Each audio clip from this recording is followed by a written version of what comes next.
Yang paling penting adalah setiap prajurit bertanya, apa tolak ukur keberhasilan?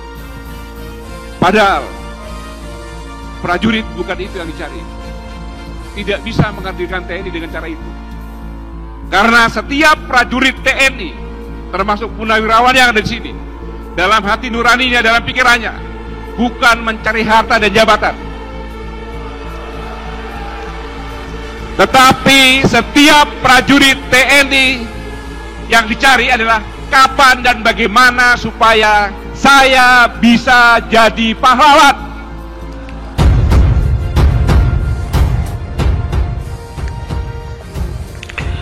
Ruslan Buton ditangkap, Kolonel Purnawirawan Sugeng Waras. Gagahnya dirimu saat dijemput polisi. Anda tidak sendirian kawan, banyak orang di belakangmu. Ruslan Buton yang ditangkap polisi karena meminta Presiden Joko Widodo Jokowi mundur tidak sendirian, karena banyak yang memberikan dukungan terhadap Panglima Serdadu Ekstrimata Nusantara itu. Tetap optimis dan berpikir positif, Anda tidak sendirian, bahkan sangat banyak orang-orang di belakangmu, kata Kolonel Purnawirawan Sugeng Waras kepada Suara Nasional Kamis 29 Mei 2020. Sugeng Waras mengatakan tim kuasa hukum Maijen Purnawirawan, Maijen Kiflan Zen, akan membantu Ruslan Buton. Kami bersama tim hukum Maijen Purnawirawan Kiflan Zen akan turun tangan, jelasnya. Sugeng Waras memberikan apresiasi terhadap Ruslan Buton saat dibawa aparat kepolisian. Betapa gagahnya kamu saat dibawa oleh petugas dari rumahmu. Gesturmu, pamitmu, pesanmu terhadap keluarga, tetangga serta kawan-kawanmu sangat membanggakan, paparnya. Ia juga menilai aparat penegak hukum sangat baik memperlakukan Ruslan Buton, baik tidak memancing gaduh dan kooperatif dalam menangani Ruslan Buton.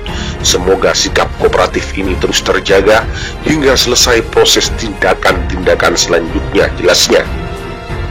Kata Sugeng Waras, sikap tegas Ruslan Buton untuk berdialog sehat dan membangun bangsa dan negara serta kooperatif yang santun adalah kunci yang bisa meringankan dan membuat positif segalanya.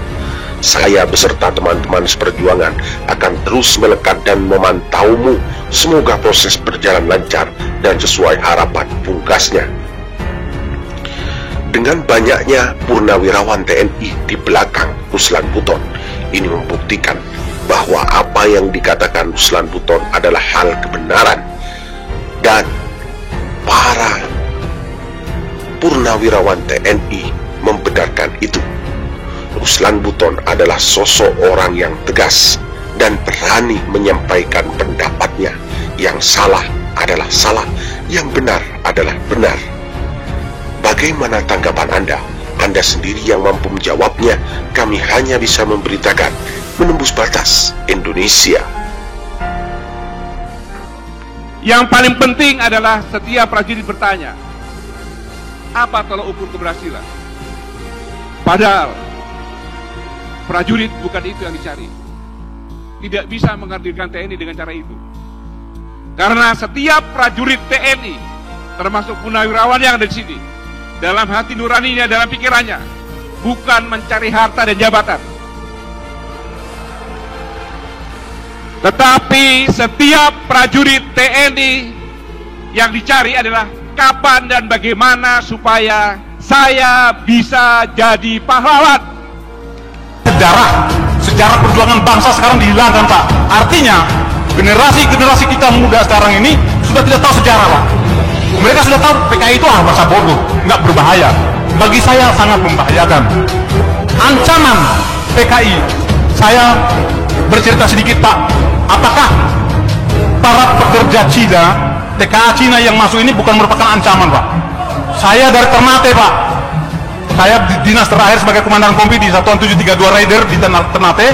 Setiap saya pulang jam 2 malam penerbangan, di bandara itu hampir penuh dengan orang-orang Cina. Tidak bisa berbahasa Indonesia. Bayangkan, Pak.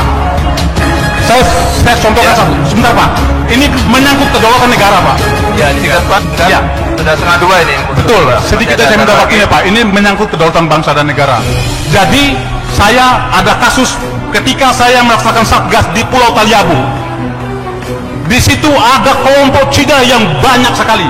Ketika saya bertanya kepada kepala desa dan saya panggil 5 orang, saya panggil, tidak bisa berbahasa Indonesia, tidak bisa berbahasa Cina, berbahasa Inggris, dan tidak punya paspor, tidak punya visa. Dan saya tangkap. Malam hari saya didatangin satu letkol polisi, AKBP polisi, satu mayor tentara untuk menebus atau memanggil menjemput mereka. Saya tolak dengan ada imbalan satu kantong plastik uang. Saya tolak. Baik Pak. Baik Pak. Singkat Pak. Ya. Artinya bahwa negara kita sekarang dalam ancaman Pak.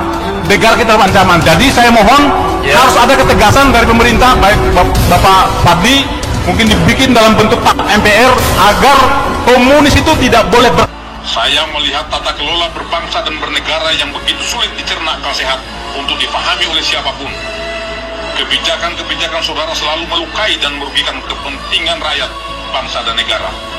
Yang lebih mengkhawatirkan lagi adalah ancaman lepasnya kedaulatan negara kesatuan Republik Indonesia yang sangat kami cintai ini. Suka atau tidak suka, di era kepemimpinan saudara lah semua menjadi kacau balau alias amburadul dalam segala hal. Entah karena ketidakmampuan saudara atau bisikan kelompok yang memiliki kepentingan yang tidak saudara pahami, atau mungkin karena saudara telah tersandra oleh kepentingan para elit politik.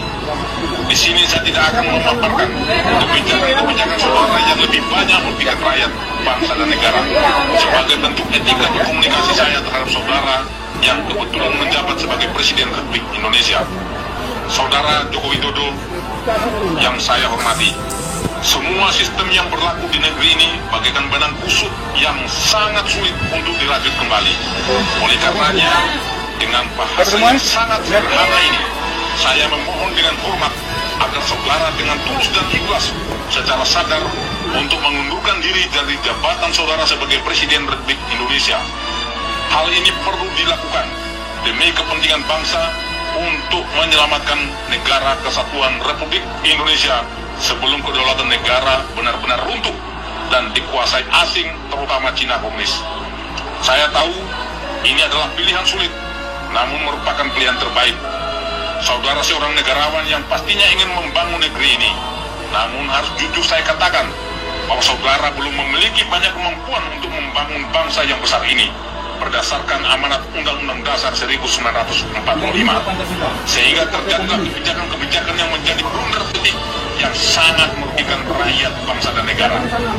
Saudara Joko Widodo, sekali lagi saya sampaikan bahwa solusi terbaik menyelamatkan bangsa dan negara kesatuan Republik Indonesia hanya ada satu. Saudara harus bersikap kesatria dan legowo untuk mundur dari tahta presidenan. Namun bila tidak, bukan menjadi sebuah keniscayaan akan terjadinya gelombang gerakan revolusi rakyat dari seluruh elemen masyarakat, seluruh komponen bangsa, dari berbagai suku, agama, dan ras yang akan menjelma bagaikan tsunami dahsyat yang akan meluluh lantakan para pengkhianat bangsa. Akan bermunculan harimau-harimau, singa-singa, dan serigala-serigala lapar untuk memburu dan memangsa para pengkhianat bangsa. Sesuai amanat Undang-Undang sejarah perjuangan bangsa sekarang dihilangkan Pak. Artinya generasi-generasi kita muda sekarang ini sudah tidak tahu sejarah Pak. Mereka sudah tahu PKI itu masa bodoh, nggak berbahaya. Bagi saya sangat membahayakan. Ancaman PKI, saya bercerita sedikit Pak. Apakah para pekerja Cina, TKA Cina yang masuk ini bukan merupakan ancaman Pak? Saya dari Ternate Pak. Saya dinas terakhir sebagai komandan kompi di Satuan 732 Raider di Ternate. Setiap saya pulang jam 2 malam penerbangan, di bandara itu hampir penuh dengan orang-orang Cina. Tidak bisa berbahasa Indonesia. Bayangkan Pak. Saya contohkan satu. Sebentar Pak. Ini menyangkut kedaulatan negara Pak. Ya, singkat Pak. Ya. Sudah 1:30 ini. Betul. Sedikit saya minta waktunya Pak. Ini menyangkut kedaulatan bangsa dan negara. Jadi saya ada kasus ketika saya melaksanakan satgas di Pulau Taliabu. Di situ ada kelompok Cina yang banyak sekali. Ketika saya bertanya kepada kepala desa dan saya panggil 5 orang, saya panggil, tidak bisa berbahasa Indonesia, tidak bisa berbahasa Cina, berbahasa Inggris, dan tidak punya paspor, tidak punya visa. Dan saya tangkap. Malam hari saya didatangin satu letkol polisi, AKBP polisi, satu mayor tentara.